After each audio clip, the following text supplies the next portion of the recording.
Nous vous disons bienvenue au tout nouveau siège du MP4, 6 à l'ACI 2000. Et ce soir, nous avons fait appel, comme vous le saviez, depuis la mise en place des membres du Conseil national de transition, le MP4 n'a pas fait de déclaration. Donc c'est dans ce cadre-là que cet après-midi, nous avons fait appel à l'ensemble de la presse pour faire part de la position du MP4 par rapport à la mise en place du CNT et donner notre avis sur les différents événements qui sont en cours dans le pays. Ceci étant, je vais vous donner lecture du contenu de notre communiqué de presse. Le mouvement populaire du 4 septembre 2020, MP4, prend acte de la nomination des membres du Conseil national de transition le jeudi 3 décembre 2020. Le mouvement populaire du 4 septembre, Mali, MP4, reste solidaire et engagé à accompagner les forces armées maliennes dans leur mission régalienne de la défense de l'intégrité du territoire national et de protection des personnes et de leurs biens. Le MP4 rappelle qu'à ce jour, il n'est membre d'aucun regroupement ou de plateforme, contrairement aux récentes déclarations qui ont été faites dans la presse et que les propos n'engagent que ceux qui les ont tenus. Le mouvement populaire du 4 septembre MP4 invite les autorités de la transition à tenir compte des préoccupations soulignées par le peuple malien dans son ensemble et les encourage à travailler pour réduire la souffrance des populations. Le mouvement populaire du 4 septembre Mali MP4 continuera à œuvrer pour la réussite de la transition dans les délais de 18 mois, conformément à la charte de la transition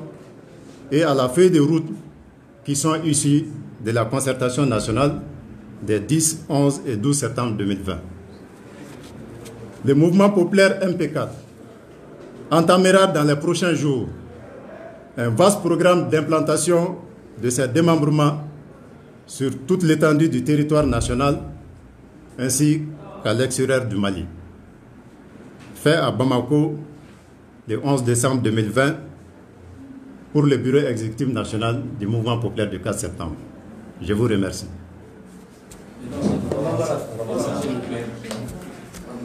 Abdoulaye Keita, président du mouvement populaire du 4 septembre. D'accord. Emballement.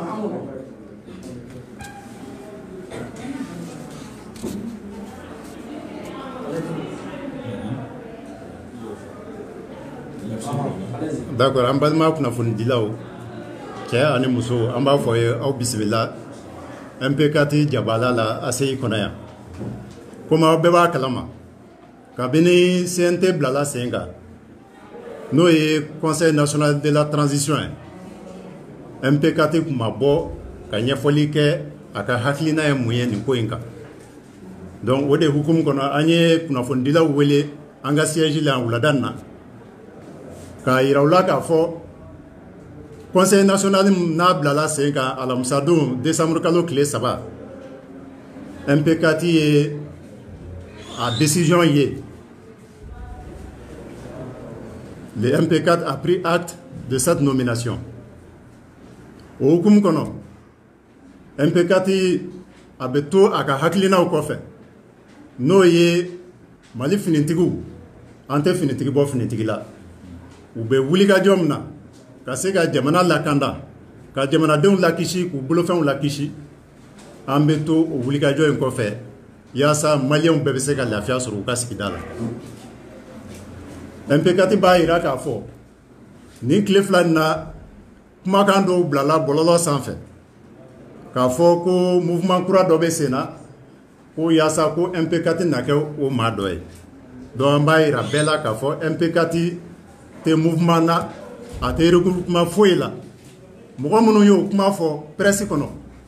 an b'a yira k'a fɔ olu ka kumakan u b'u yɛrɛ de tɔgɔ la u tɛ MP4 tɔgɔ la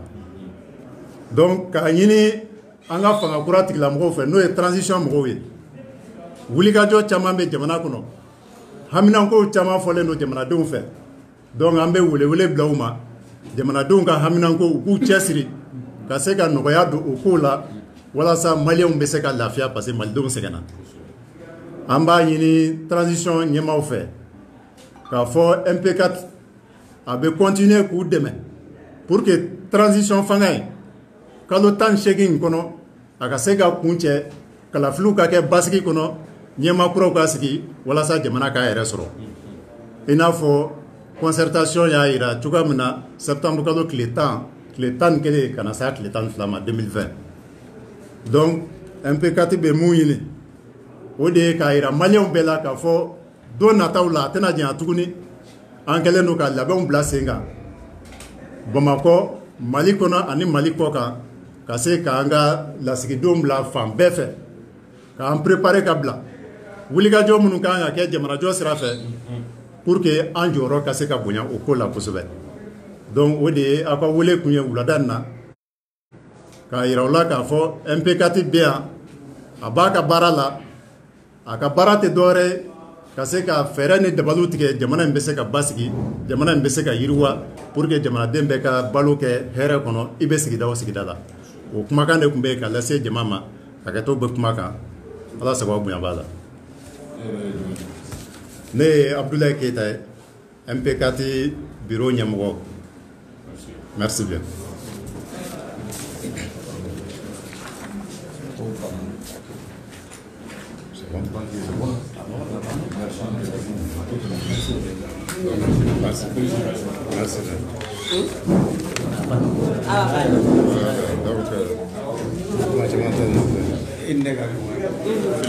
Merci.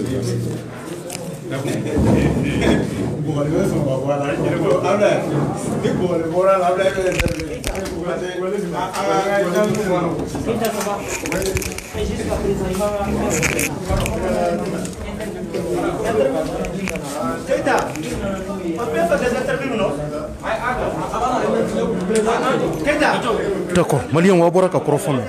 kuma minnu na y'a mɛn nin ye jɛkulu min bɛ n'u tɔgɔ ko MP4 mouvement populaire du 4 septembre 2020 donc olu de ka kɔrɔfɔ filɛ nin ye kɔrɔfɔ minnu ni u y'a fɔ sisan bamanankan ani nazarakan na a kuma ninnu bolila mun kan u y'a jira k'a fɔ ko kɔrɔfɔ dɔ kɛra kɔsan nin na ka maa dɔw fɛ u ka jɛkulu maa dɔw fɛ ko tɛ u yɛrɛ sɔrɔ o la donc kɔrɔfɔ ninnu kɔnɔ u ye mun fɔ an bɛna tila ka gɛrɛ u ka mɔgɔw la ka kumakan fila dɔrɔn tɛnku la sisan u b'o walawala ni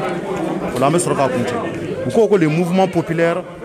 du 4 septembre 2000 du 4 septembre Mali prend acte de la nomination des membres du Conseil national de transition le jeudi 3 décembre 2020. Le mouvement populaire du 4 septembre Mali 2024 reste solidaire et engagé à accompagner les forces armées maliennes dans leur mission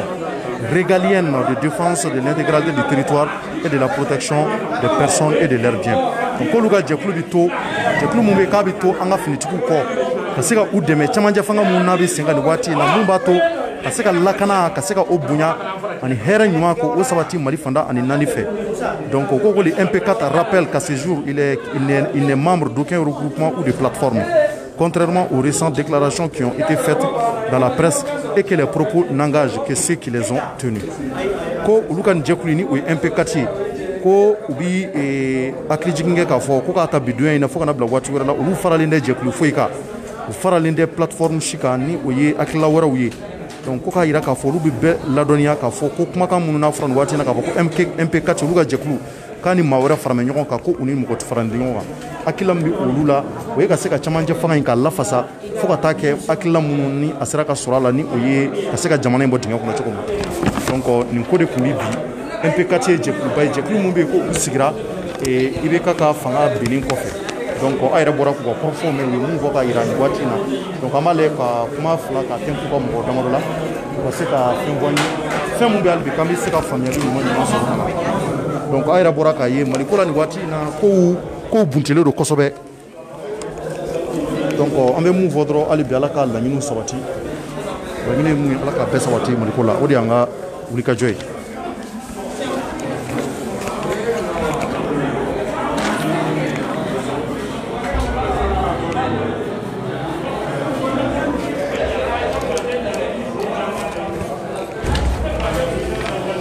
Donc ali bi an b'a fɔ aw ka to ligne kan an b'a lajɛ ni ka se ka gɛrɛ u ka mɔgɔ dama dɔ la olu ka se ka fɛn dɔ fɔ an ye an bɛ se ka faamuyali sɔrɔ ko mun na rapidement donc a bɔra ka nin ye u ka mouvement ni MPK cɛ.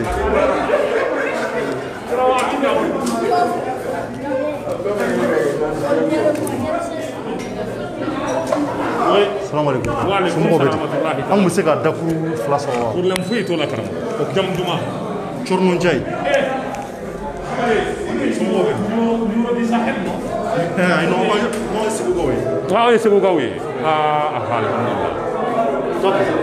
Moi je suis de Djitoumou. Ah, toi tu es de Djitoumou? Oui. Je me nomme Moussa Samake. Samake. Ma chérie.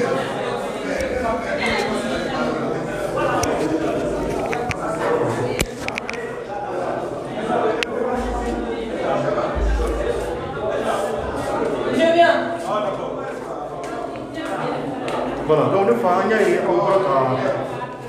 profond nous assiste. Profond nous nya ye ka ti ci dum. Voilà.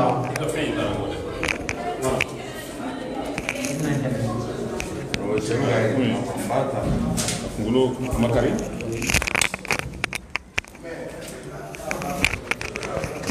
Ko ma jugu ka sun doni e taaro ka jan quoi.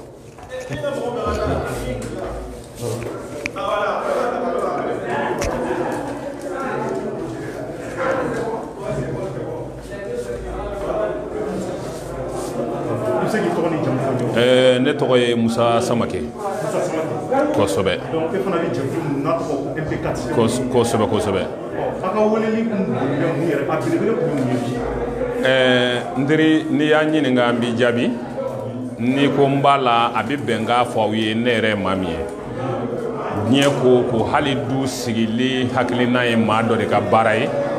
nka i k'a dɔn k'a fɔ du tɛ maa kelen fɛn ye jama de bɛ jɛ a kɔnɔ MPKT a tɔgɔ n'a jamu a dabaga ye ne ye k'a ta k'a di n dɔgɔninw ma n k'u ka a ɲɛnɛmaya. Je parle sous le contrôle de mon président à la personne de Ablaye Keita. Ne y'a créé seul k'a ta ka taa di n dɔgɔninw ma n ko n ye fɛn dɔ labɛn a y'a ta a ka baara kɛ n'a ka jamanadenw lafiya. Ne yɛrɛ t'a signataire ye k'a sababu kɛ min ye a dira maa min ma n danbɛ olu la. Wuladen na wele bila kun tɛ dɔwɛrɛ ye karamɔgɔ i k'a dɔn k'a fɔ adamadenya la maaw bɛ fili n tɛ segin kɔ de ye kojugu ye sinon fili bɛ hadamadenya la an taama ɲɔgɔn dɔ fili la n taama ɲɔgɔn min bɛ MPKT créé don min na ne y'a wele n'a ko alhamdulilayi ko ne yɛrɛ bɛ hakilina min kɔnɔ k'ale b'o kelen de kɔnɔ n'o ye Alassane Tangara ye ne ni Alassane Tangara fɔlɔ de ye MPKT kuma kɛ waati min na a ye ɲɔgɔn sɔrɔ foroba maa kelen fɛ yen n'o tigi ko Samake e bɛ ka laɲini min kɛ Alassane ka laɲini y'o kelen de ye n b'a fɛ aw ka fara ɲɔgɔn kan aw ka jɛ aw ka nin baara kɛ bon n y'a dɔn yanni o don cɛ n y'a dɔn yɛlɛmani 2013 k'an to campagne législative la o dɔnbaga min tora ni ɲɔgɔn cɛ an ma ɲɔgɔn ye o kɔfɛ fɔ don min na ne MPKT hakilina sigi n'a ko ale yɛrɛ fana bɛ ka mɔgɔ ɲini min bɛ se ka wuli ka sɔrɔdasiw dɛmɛ a ko kuma an bɛɛ ka laɲini ye kelen ye o ye na bɔnna ni na ɲinina bɛnnen o ye a yɛlɛman kun an ka taa o de y'an fara ɲɔgɔn kan n'an farala ɲɔgɔn kan i k'a dɔn k'a fɔ hadamadenya la bamananw ko ten tɔ o kuma ni peresera dayɔrɔ ma k'i tigɛ k'i kirin dugu ma a dɔw la n'i fɔra i ka matila kɔ karamɔgɔ n'i ma mugu o kuma i k'a dɔn k'a fɔ i bɛ sɔn ka jɔkɛ a bɛ komi o bɛ denmisɛnninw na olu ka teli dɔɔnin teliya in ye jumɛn ye maa bɛ se ka laɲini dɔw kɛ hadamaden bɛ palan fa ka don ɲɛgɛn na i k'a dɔn k'a fɔ i koliji bɛɛ t'i yɛrɛ sɔrɔ c'est vrai MPKT anw ni maa mun bɛ mara la bi olu yɛrɛ da ko an ma ko MPKT kɛra o kuma bɔda belebele olu bolo a y'olu dɛmɛ a y'u kunna wolo sabula an ka baara taabolo ka d'u ye o kuma i k'a dɔn k'a fɔ u ka dɛmɛ b'an ye u ka dɛmɛ b'an ye ka bɛn n'an ka hakilinaw de ye nka dɛmɛ bɛɛ bɛ yen i k'a dɔn k'a fɔ fɛn o fɛn dugukolo ka nata dɔ de don Alahu akbar arijinɛ nata de don i y'a sɔrɔ i m'a sɔrɔ i bɛ nin arijinɛ nata de la anw y'an ta dabɔ ka sɔrɔdasiw dɛmɛ n'anw y'u dɛmɛ u bɛ Mali dɛmɛ ni Mali dɛmɛra anw ye Malidenw ye anw yɛrɛ fana bɛ dɛmɛ o kɔnɔna la tari ye n faamu nka n'an peresera kojugu an ka dɛmɛ waati ma i k'a dɔn waati dɔw la maa min ko kan k'i dɛmɛ n'i peresera ma dɔw la i bɛ jigin a la o kuma kuma dɔw bɛ fɔ i fɛ mun ti bɛn bon mun fɔ tɛ i k'a dɔn k'a fɔ foroba tɔgɔ la n'i b'a fɛ k'a fɔ a bɛ bɛn i ni i taama ɲɔgɔn ka jɛ k'a fɔ ɲɔgɔn ye bamananw ko ten ko ni maa ye bolikɛ fura d'i ma i tɛ taa ka maa min to n'i ma dɔnni mɔgɔ sen tɛgɛ kɔnɔ i k'a dɔn k'a fɔ i ka boli bɛ k'i bolo f'u ye o bolikɛ fura min dira Alassane ma i k'a dɔn k'a fɔ ale tun ɲinɛna ka dɔɔni dɔɔni mɔ a taama ɲɔgɔn sentɛgɛ kɔnɔ sinon Alassane n dɔgɔnin don cakɛ ɲɔgɔn don i k'a dɔn k'a fɔ hakilina caman bɛ yen ne n'ale yɛrɛ o baara kɛ ɲɔgɔn fɛ ka don MP4 in kɔnɔna la fo ka jama in bɛɛ fara ɲɔgɔn kan nka a bɛ se ka kɛ i k'a dɔn k'a fɔ fili bɛ adamadenya la nka il reconnaît a ko ma Samake nkalon ye haramu ye ne de filila n filila nka i y'a dɔn k'a fɔ n bɔra fili kalama ne ye todun fɛn de ne ye ji min fɛn de ye bɛɛ bɛ fili kira tɛ mɛlɛkɛ tɛ a ma ci o tuma a bɛ fili ɔ fili in an nana fɔ malidenw ye ala b'i sɔn kira b'i sɔn i k'a dɔn k'a fɔ leader direct t'a la o k'a fɔ karisa de b'a wari bɔ je parle en connaissance de cause anw ye sɔrɔsi minnu ka dɛmɛ fɔ olu ka dɔrɔmɛ kelen ma di anw ma walasa an ka MP4 alimenter n b'o fɔ aw ɲɛna yan wulada in na o kɔrɔ ye jumɛn ye leader direct t'a la n'an ma ɲɔgɔn faamuya min na an bɛ ɲɔgɔn wele ka n'an sigi k'a ɲɛfɔ anw ta in tɛ cɛ ci tari yen faamuya de parce que kunkolo duuru fugulan kelen k'a dɔn k'a fɔ ni kun dɔ ma ci fugula bi fara anw ka kunkolo man ca kunkolo ye kelen pe de Ablaye Keyita kunkolo de ye anw ka ɲɛmaaya kunkolo ye karamɔgɔ n'i ye bonya ta k'a di maa o maa ma bonya t'o tigi bolo bani n'o kɛra i k'a dɔn aw bɛ jɛkulu min kɔnɔ ala bɛ barika don a la aw bɛ taa ɲɛ kɔrɔya ko tɛ sinon ne min y'a tɔgɔ da ka n'a d'u ma ne ka kɔrɔ ni olu ye nka ne y'a bonya ta k'a di u ma hali ne tɛ signataire ye sabula ne yɛrɛ nana branche min kɔnɔ na ne y'o signature di n yɛrɛ taama ɲɔgɔn ma n'o y'aw yɛrɛ journaliste ɲɔgɔn dɔ ye n'aw ko a ma ko Seydou Oumar Traoré tari yen faamuya ne y'o de kɛ n ka fanfɛla yɛrɛ signature ye o kɔrɔ ye jumɛn ye karamɔgɔ mɔgɔw de ne mɔkɛ y'o fɔ ne a ko Samake ni diɲɛ bɛ ban a ko diɲɛ laban mɔgɔw bɛ kɛ dɔnkɛlaw u bɛ se dɔn na a ko mais u bɛ gɛrɛ fɔlikɛla kan kojugu i b'o kɔrɔ dɔn wa hadamadenw bɛ kɛ yɛrɛ yiranci de ni min ye min dilan o b'a fɛ fɔ a ka dɔn k'a fɔ ale de ye nin kotigi ye yɛrɛ yirantidiya de y'an ka ko caman tiɲɛ sinon hakilina ɲumanw bɛ Mali la baarakɛlaw bɛ Mali la mais bɛɛ b'a fɛ a ka dɔn k'e de ye nin kɛbaga ye ou bien e de ye nin kotigi ye anw ka tiɲɛni kun ye nin dɔrɔn de ye mais ale kelen tun tɛ yan conférence in na ale tɔɲɔgɔn dun olu fana tun b'a la bon ale ni mun tun bɛ a la olu tɛ anw ka plateforme kɔnɔ ne b'olu yɛrɛ fɛnɛ dɔ réseau sanfɛ maa caman yɛrɛ ye ne sollicité don min na déclaration yɛrɛ bɛ kɛ ne tun bɛ tourner la ne ye Sikaso cercle bɛɛ yaala o kuma ça faisait une semaine ne nana mercredi tɛmɛnen du mercredi au mercredi ne ye Sikaso bɛɛ yaala ka na Segu bɛɛ yaala prise de contact ni n teriw ni n ka maaw kun jumɛn na ne y'o baaraw kɛ ka tɛmɛ problème jumɛn bɛ Mali la min ye Mali yɛrɛ gɛlɛya an bɛ don min na komi bi ne ye kuma donso de ye aw yɛrɛ filɛ minɛ min kɔnɔ ne ye nin baara kɛ depuis dans les années o kuma 93 o kɔrɔ ye jumɛn ye aw caman fɔra ne kɔni minɛ in kɔnɔna la j'étais journaliste dans le journal régional Le Caïsien. J'ai sillonné les 129 communes de la région de Caï avec un gouverneur du nom du général d'aviation Mamadou Maïga en 2008. Au collège du je connais un peu ce pays, en même temps je connais ce métier. Mais qu'est-ce que je vais vous dire? Mali on a ma détail tout et sujet ou ta ko lu traité ka détail tout Mali beta ka mbolo da. Vraiment on y tient aucun mbaraina ni ala sonama MP4 ate yugo yaba ka ne reto ya. Ni ala sɔnna ma denmisɛnninw de don n'u filila yɔrɔ yɔrɔ n b'a f'u ɲɛna u b'a la tile kilisi t'a la kilisi t'a la c'est à dire i b'a dɔn n terikɛ buna hadamadenya la fɛn fila bɛ dugukolo kan maaw y'a kɔnfɔ kelenw tɛ maa bɛ fɛn min fɛ i bɛ ban o la o de kama i bɛ wari bɔ ka muso furu ka tila k'a furu sa tiɲɛ wa nkalon mais n'i ye fɛn o fɛn kanu dugukolo kan i t'i ban o la ala ye kira kanu kira ye ala kanu ni maa ma ye diinɛ kanu i t'i ban diinɛ la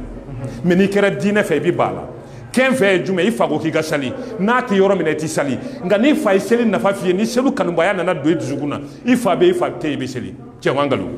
dɔ bɛ sali o ye nafolo sɔrɔ o nana ni e ye sali ma o tuma e bɛ ka sali tigɛ nafolo sɔrɔ n'a ye seli nafa f'i ye a kanu bɛ ne la n'a kanu nana i la hali n'i ma fɛn sɔrɔ i tɛ bɔ a la tiɲɛ wa nkalon o de kama fɛn ni kanu tɛ kelen ye anw ye sɔrɔsiw kanu de komi anw y'u kanu anw tɛ sɔrɔsiw labila maa ye anw t'u fɛ de anw y'u kanu de o de kama n'u ye fɛn kɛ min man ɲi anw tɛ na réseaux sociaux kan anw bɛ t'u fɛ yen f'u ka so contact bɛɛ b'an bolo maa kelen t'a la ka taa bandaw la ka jigin fɔ dugu ma ne m'a fɔ gouvernement maa tɔw dɛ mais sɔrɔdasi mun bɛ CNT kɔnɔna la sɔrɔdasi mun ye comment on appelle encore sɔrɔdasiw ka mouvement min nana fanga CNSP kɔnɔna la olu bɛɛ ka contact b'anw bolo ko n'a ye min ye n'aw m'a faamuya walima n'a kɛcogo m'aw diya a ye na an k'a kuma kɛ je pense que an ka jamana in furadama b'o fɔ bamanankan na ko badenya bɛ sisi a tɛ mɛnɛ o tuma an b'o minɛ de kɔnɔ ne tɔgɔ est-ce que Seydou comme Seydou ti yan est-ce que o yɛrɛ tɛ ka nin gɛlɛya nana MP4 kɔnɔ bon ni ala ka jɛ ye Seydou bɛ na bientôt i k'a dɔn k'a fɔ ala ka lujuraw bɛ hadamadenya la ala ye nabi ɲuman caman ci 124,000 kira 313 kira joli ma kaso kɛ e kɔni b'o dɔn ni min ma kaso kɛ o la bolila ka bɔ a faso la o de kama i k'a dɔn k'a fɔ nin ye lajarabiw de nin bɛ hadamadenya kɔnɔ maa ka hɛrɛ bɛ diɲɛ ko o ko la ou bien i ka sababu bɛ yɔrɔ o yɔrɔ an bɛ dugawu de don ko ala kana ni gɛlɛya min b'an n'an ka hɛrɛ cɛ nka maliyɛn tɛ se a gɛlɛya kɔrɔ o dɔw la i k'a dɔn k'a fɔ seyidu bonyalen de bɛ bɔ a hakili maliyɛn de bɛ bɔ o tuma i k'a dɔn ani kodɔn dɔ de bɛ bɔ nin yɔrɔ in na o de kama nin tun b'a dakan na nin tun b'a bɔgɔ la an bɛ dugawu don ala kana n'a ɲuman ye pour que peut-être n'ale ka absence de bɛ ka na ni nin ye n'ale nana ni ala sɔnna a ko bɛ fara ɲɔgɔn kan ala sɔgɔ bonya wa ayi kamalen wala k'a ci ne m'a f'i ɲɛna k'a fɔ ne yɛrɛ jɔlen bɛ yan nin bɛɛ la e delila ka ne ka interview kɛ MPKT tɔgɔ la wa e y'a mɔgɔ bɛɛ ye ne ye wa ko maa kɛra tan bi o de kama n yɛrɛ nana o MPKT maa caman y'a fɔ an ka sortie fɔlɔ la ko jɔn b'a ko senkɔrɔ ne tun ma bɔ o filanan maître de cérémonie ye ne de ne yɛrɛ yele u y'a faamuya jɔn de don ne yɛrɛ ye maa min ye olu b'o dɔn sabula maa mun kan k'a fɔ k'a cira olu b'a dɔn cɔ ne bɛ ko o ko la u ti ci ne tɔgɔ ye Musa Samake i k'a dɔn k'a fɔ maa caman bɛ n dɔn ni min ye i b'a fɛ n k'o f'i ɲɛna wa ne de kɛra El Hadji Ibrahim Boubacar Keita ka maître de cérémonie en 2012 j'ai pas besoin de le cacher je suis celui que Ibrahim a sollicité pour sa campagne de 2012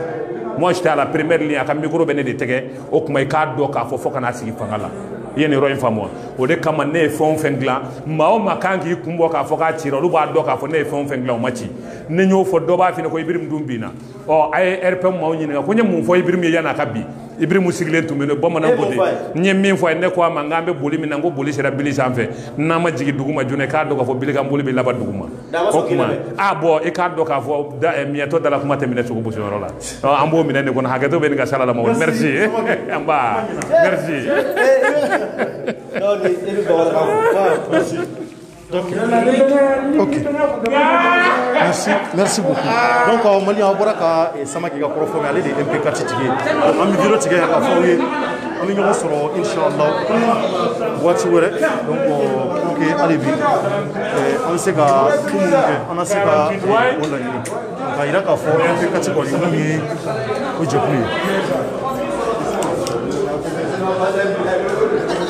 laɲiniw caman ka se ka na ko ninnu kɔnɔ inshallah pour que an ka se ka wulikajɔ k'a la donc nin y'an ye MPKT cours de kɔnɔ an yɛrɛ ɲɛ b'a la cogo min na MPKT cours kɔnɔna de filɛ donc jɛkulu minnu ni u sigira pour que ka se ka Ibrahim Boubacar Keita ka soutenir walasa a ka fanga kana bin donc olu de filɛ nin waati in na ko kunun communiqué dɔ de kɛra u ka maa dɔ fɛ ni o ye Tangara ye caman b'a dɔn Alassane Tangara donc k'a ni jɛkulu dɔ tun faralen don ɲɔgɔn kan u y'a yira kɔrɔfɔ de la k'a fɔ ko olu ni mɔgɔ si ma fara ɲɔgɔn kan nin waati in na donc u y'o de yira k'o perepere latigɛ Samake yɛrɛ tun bɛ kɛnɛ kan a yɛrɛ bɔra k'a bɛɛ fɔ wa k'olu bi transition ye n'o ye cɛmancɛ fanga ye ka soutenir kosɛbɛ walasa hali bi Mali bɛ se ka taa ɲɛ cogo min na donc an bɛ foli bila aw bɛɛ k'aw bɛɛ fɔ ka waleɲuman dɔn k'a fɔ aw ye hali bi Ala ka Mali taa ɲɛ Ala ka an bɔ nɔgɔ la Ala ka laɲiniw bɛɛ sabati ko bɛ yen ko gɛlɛya b'a la i b'a sɔrɔ o kɔfɛ nɔgɔya bɛ tila ka na lafiya bɛ na Ala ka o na jamanaden bɛɛ kelen kelen ni ɲɔgɔn cɛ an b'a fɔ aw ye a' ye to hali bi ouverture média kan an bɛna ɲɔgɔn sɔrɔ à partir de 19h ouverture média bɔlɔlɔ sanfɛla la merci à toutes et à tous a k'an bɛn waati wɛrɛ